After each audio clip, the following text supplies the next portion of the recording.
दोस्तों, आज के वीडियो में हम बात करेंगे कि एमकॉम कोर्स क्या है। दोस्तों, अगर आपने बीकॉम किया है और फ्यूचर में आप मास्टर डिग्री यानी कि एमकॉम कोर्स करना चाहते हैं, तो सबसे पहले तो आपको ये जानना होगा कि एमकॉम कोर्स होता क्या है और इस कोर्स को करने के लिए आपकी शैक्षणिक योग्यता क्या होनी चाहिए। अगर आप बीकॉम एमकॉम में प्रवेश पाना चाहते हैं तो उसके लिए आपको क्या करना होगा, कौन सी एग्जाम देनी होगी, कितनी फीस के पे करनी होगी, इस कोर्स का कितना ड्यूरेशन होता है, कौन से इस कोर्स के सब्जेक्ट्स आते हैं, इसमें मेन कोर्स कौन से होते हैं, आपको जॉब कौन सी मिलती है, आपको सैलरी कितनी मिलती है, इस कोर्स से क्या फ़ायदा होगा, ये सारी जानकारी आपको मैं इस वीडियो से देने वाली हूँ दोस्तों। तो एंड तक मेरा ये वीडियो ज़रूर देखें। तो चलिए दोस्तों, वीडियो को शुरू करते हैं। दोस्तों, सबसे पहले तो हम ये जानेंगे कि एमकॉम कोर्स क्या है। दोस्तों, एमकॉम का फुल फॉर्म है मास्टर ऑफ कॉमर्स। यह 2 साल का कोर्स है और यह पोस्ट ग्रेजुएशन डिग्री होता है जिससे स्टूडेंट को अकाउंटेंट से रिलेटेड कामों के लिए एक्सपर्ट बनाने की कोशिश की जाती है। दोस्तों, इस पढ़ाई को करके आप सभी अकाउंटिंग जॉब, बैंकिंग अब पा सकते हैं, यानी बैंकिंग की जॉब में आप जा सकते हैं। दोस्तों, एमकॉम कोर्स को पूरा करने के लिए विद्यार्थी बीकॉम यानी बैचलर ऑफ कॉमर्स की पढ़ाई करते हैं तथा वही लोग एमकॉम जैसे कोर्स को पूरा करते हैं।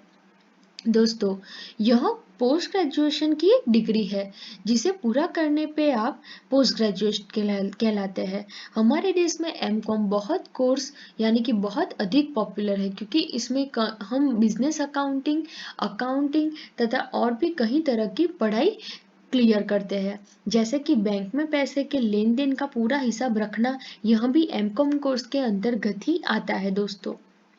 दोस्तों, अब हम जानेंगे कि अगर आप एमकॉम कोर्स करना चाहते हैं तो आपकी एलिजिबिलिटी क्राइटेरिया क्या होगी।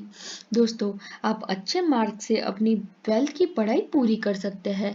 दोस्तों, 12th के बाद आप एमकॉम कोर्स को पूरा नहीं कर सकते हैं। 12th के बाद आपको कंपलसरी पहले बैचलर डिग्री यानी कि बीकॉम करना होगा और बीकॉम को पास करने के लिए कम से कम 45% से लेकर 55% मार्क्स लाना बहुत ही ज़रूरी है। दोस्तों, बीकॉम के बाद एमकॉम के में आप तभी एडमिशन ले सकते हैं जब आपके पास बैचलर डिग्री यानी कि बीकॉम की डिग्री होगी। दोस्तों, अब हम जानेंगे कि एमकॉम में प्रवेश कैसे प्राप्त करते हैं। दोस्तों, आज भारत के सभी यूनिवर्सिटी और कॉलेज में एमकॉम की कोर्स कराई जाती है और इस कोर्स में एडमिशन लेने से पहले कैंडिडेट को अपनी की में करनी होगी, यानी आपको पहले बीकॉम यानी कि बैचलर ऑफ कॉमर्स आपको पास करना होगा। उसमें आपको मार्क्स मिनिमम 50% होने चाहिए, उसके बाद ही आप कोर्स में एडमिशन ले सकते हैं। आप एडमिशन के लिए सीधे कॉलेज में भी विजिट कर सकते हैं या फिर ऑनलाइन फॉर्म जो भी होता है वो आपको सबमिट करना होता है। इसके बाद एमसीक्यू बेसिस पे एक एंट्रेंस टेस्ट क्लियर करना होता है और फिर आपको एमकॉम में एडमिशन मिल जाता है। दोस्तों, एमकॉम की एंट्रेंस एग्जाम कैसी होती है। दोस्तों, एमकॉम के लिए कौन सी एंट्रेंस टेस्ट एग्जाम होती है वो मैं आपको बताऊंगी। ये एग्जाम सिर्फ आपके कॉमर्स बैकग्राउंड के नॉलेज और को चेक करने के लिए होता है। ये ज़्यादातर ही होते हैं। एमकॉम एंट्रेंस एग्जाम सिर्फ 4 चीज़ों को ही कवर करती है: logical reasoning, general knowledge, English और क्वांटिटेटिव एप्टीट्यूड। कुछ पॉपुलर एंट्रेंस एग्जाम है जैसे कि Banaras Hindu university postgraduate entrance test, Delhi university MCom entrance test, Punjab university undergraduate common entrance test. ये पॉपुलर एंट्रेंस एग्जाम है जिसमें ये 4 चीजें कवर होती है। दोस्तों, अब हम जानेंगे कि एमकॉम की फीस कितनी होती है। दोस्तों, अगर हम एमकॉम कोर्स की फीस की बात करें तो इस कोर्स को ज़्यादा नहीं होती है। अगर आप एक सरकारी कॉलेज से एमकॉम का कोर्स कर रहे हैं तो आपकी पूरे कोर्स की फीस मात्र 10,000 से 20,000 रुपए तक की होती है। दोस्तों, कुछ सरकारी कॉलेज में तो इससे भी कम फीस होगी। प्राइवेट कॉलेज में एमकॉम का कोर्स करने करने पर दोनों साल की फीस लगभग 40,000 से लेके 1,50,000 रुपए तक हो सकती है। दोस्तों, गवर्नमेंट कॉलेज की फीस हमेशा कम होती है और प्राइवेट कॉलेज की फीस हमेशा ज्यादा होती है। सभी कॉलेज की फीस अलग अलग होती है। किसी भी कॉलेज की फीस उस कॉलेज की फैकल्टी और इंफ्रास्ट्रक्चर पर ही निर्भर करती है, क्योंकि जिस कॉलेज में जितनी ज्यादा सुविधा होगी फीस उतनी ही ज्यादा होगी। दोस्तों, अब हम जानेंगे कि एमकॉम की कोर्स अवधि यानी कि कोर्स ड्यूरेशन कितना होगा। दोस्तों, एमकॉम एक मास्टर डिग्री कोर्स है और इसे कंप्लीट करने के लिए कुछ 2 साल का आपको समय लगता है। बीकॉम की डिग्री पूरी करने के बाद ही आप उसमें एडमिशन ले सकते हैं। बीकॉम 3 ईयर का होता है, उसमें 6 सेमेस्टर होते हैं, और बीकॉम 2 ईयर का होता है जिसमें 4 सेमेस्टर होते हैं। दोस्तों, अब हम जानेंगे कि एमकॉम के सब्जेक्ट्स क्या है। दोस्तों, तो फर्स्ट सब्जेक्ट है वो है मार्केटिंग, जिसमें मार्केटिंग से रिलेटेड बहुत सारे आपको आइडियाज आएंगे। जो सेकंड है वो है जनरल मैनेजमेंट, थर्ड है फाइनेंशियल सर्विसेज, फोर्थ है प्रोजेक्ट मैनेजमेंट, फिफ्थ है बिजनेस कंसल्टेंट और सिक्स है अकाउंटिंग। ये जो 6 सब्जेक्ट्स है वो बहुत ही इंपॉर्टेंट है। दोस्तों, अब हम बात करेंगे कि एमकॉम में कोर्सेज कौन कौन से होते हैं। दोस्तों, मास्टर डिग्री इन फाइनेंस, फिर master degree in business administration, master of common in international business operation, master degree in economics, master degree in accounting, master degree in marketing, master degree in statistical. ये जो courses है वो बहुत ही important है। दोस्तों, अब हम जानेंगे कि एमकॉम के बाद जॉब और आपका करियर कैसा होगा।